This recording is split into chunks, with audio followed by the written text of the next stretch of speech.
ओम शांति। आइए सुनते हैं 2 सितंबर 2025 की साकार मुरली से प्रश्न उत्तर। प्रश्न 1, बाप किन बच्चों को फरमान बरदार कहते हैं? उत्तर, जो बच्चे अमृत वेले स्नान कर आदि कर फ्रेश होकर मुकर्रर टाइम पर बाबा की याद की यात्रा में रहते हैं वही फरमान बरदार कहलाते हैं। ऐसे बच्चे सच्चे सपूत हैं और भविष्य में राजा बनते हैं। जो आलस्य या लापरवाही करते हैं वे कपूत कहलाकर नीचे पद पाते हैं। प्रश्न 2, अशांत न होने का मुख्य कारण क्या है?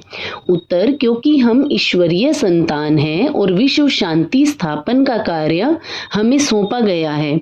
यदि हम स्वयं अशांत हो गए तो सेवा का उद्देश्य पूरा नहीं होगा। इसलिए आत्मा को बार बार स्मरण दिलाना चाहिए कि मैं शांत स्वरूप आत्मा हूँ।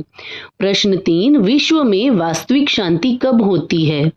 उत्तर, जब एक धर्म और एक राज्य होता है अर्थात सतयुग में।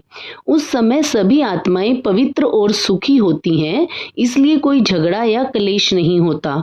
अनेक धर्म आने से ही अशांति की शुरुआत हुई है। प्रश्न 4, स्वधर्म में टिकने का क्या लाभ होता है?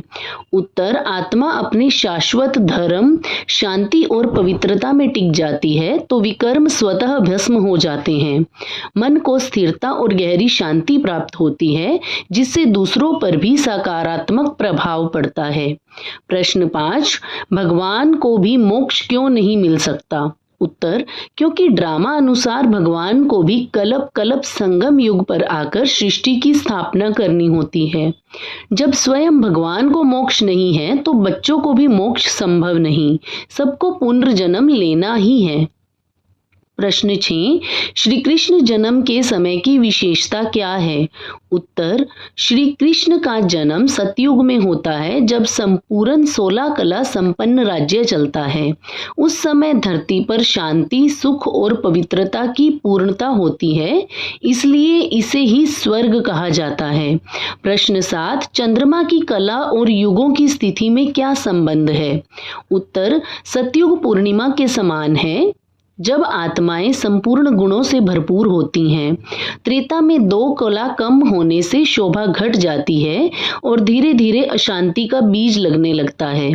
प्रश्न 8, शीरखंड बनकर रहने का अर्थ क्या है? उत्तर, शीरखंड रहना अर्थात एकता, प्रेम और मधुरता से रहना। जैसे दूध और शक्कर का मिश्रण वैसे ही दैवी परिवारों में कोई कटुता नहीं होती। यही दैवी घराने की पहचान है। प्रश्न 9, घर में अशांति फैलाने वालों को क्यों बड़ी भूल माना जाता है? उत्तर, क्योंकि यदि स्वयं के घर में झगड़े और क्लेश होते हैं तो विश्व शांति स्थापना कैसे होगी? ईश्वरीय संतान की पहचान है कि वे अपने व्यवहार से भी शांति का उदाहरण प्रस्तुत करें। प्रश्न 10, कर्म भोग किसे कहते हैं? उत्तर, जो बीमारियां, दुख या तकलीफें आती हैं वे पिछले कर्मों का हिसाब किताब है। यह कर्म भोग आत्मा को पवित्र करने का साधन है और इससे बचना संभव नहीं है। प्रश्न 11, भगवान और भक्त में मूल अंतर क्या है?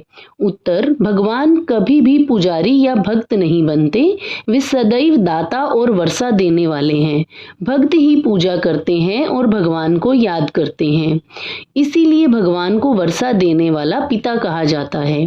प्रश्न 12, ब्रह्मा, शंकर और विष्णु की भूमिकाएं क्या हैं? उत्तर, ब्रह्मा द्वारा ब्राह्मणों की स्थापना होती है, शंकर द्वारा विनाश होता है और विष्णु द्वारा सतयुग की पालना होती है। यह तीनों मिलकर ड्रामा की रचना, विनाश और पालना का चक्र पूर्ण करते हैं। प्रश्न 13, ब्राह्मण युग को छोटा क्यों कहा गया है? उत्तर, क्योंकि यह संगम युग बहुत संक्षिप्त है जिसमें शूद्र से ब्राह्मण और ब्राह्मण से देवता बनने की प्रक्रिया होती है। छोटा होने पर भी यही सबसे भाग्यशाली युग है। प्रश्न 14, पवित्रता को सुख शांति की माता क्यों कहा गया है? उत्तर, क्योंकि जहाँ पवित्रता होती है वहाँ स्वतः सुख और शांति रहती है। मन, वचन, कर्म से पवित्र बनने वाले ही बेगमपुर के सच्चे बादशाह कहलाते हैं। प्रश्न 15, स्व चिंतन का सही अर्थ क्या है? उत्तर, मैं आत्मा हूँ, शरीर नहीं। इस चिंतन को स्वचिंतन कहा जाता है। जब आत्मा इस स्थिति में स्थिर रहती है तो उसे शक्ति, शांति और सच्चा सुख प्राप्त होता है। हर रोज की मुरली से प्रश्न उत्तर सुनने के लिए चैनल को सब्सक्राइब करें और बेल आइकन ज़रूर दबाएं।